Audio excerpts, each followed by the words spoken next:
Throughout the World Series, the Cleveland Indians garnered attention not only for their play, but for their logo, mascot, and even their name. Kacie Hollins joining us now with the story of how one group of kids is stepping up and doing what professional teams will not. That's their wording. They're doing what the pros won't. The Alvinston Indians are a youth baseball association consisting of about 220 kids. They play in Alvinston, Ontario, a town about an hour or so north of Detroit.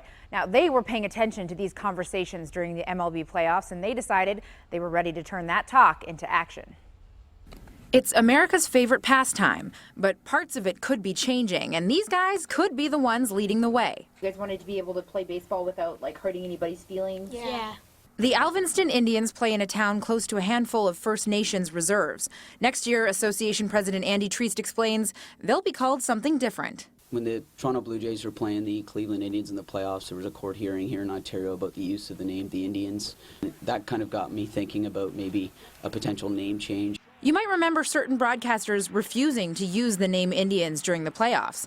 These teams are taking it a step further. We made a GoFundMe page with our goal for $29,000. They've actually surpassed that goal within 6 days. Some of the money will go towards new uniforms, hats, and signage. Any other donations that we get past our goal, we're giving to other communities to help them play baseball. So everyone should have fun when they're playing baseball. They shouldn't have to worry about somebody else's name or logo. Treist says there's always going to be some negative pushback when it comes to changing tradition, but he's impressed with how the kids have responded. There's a little bit of an education piece at the start, but once we explained why we were doing it and with the main issue being respect, I think that it was well received, and I think the kids got behind it, and I think they could easily, put themselves in someone else's shoes. If it's disrespectful to other players, then we should probably change it. I think it's important to set a precedent, and I'm glad that we were the ones that really, took the dive and wanted to get in there and make a difference.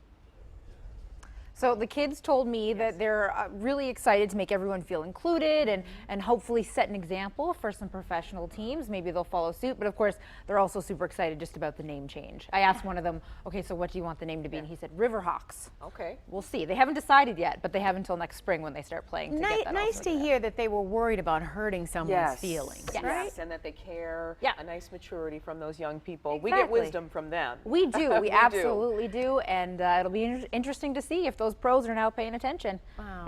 Sometimes it starts with the kids. Sometimes it starts with a tiny little group of people. A little movement can grow into a big movement. Exactly. My favorite story I so think far that's that what I've seen today. These kids are hoping for. Right. Thank you, Kacie.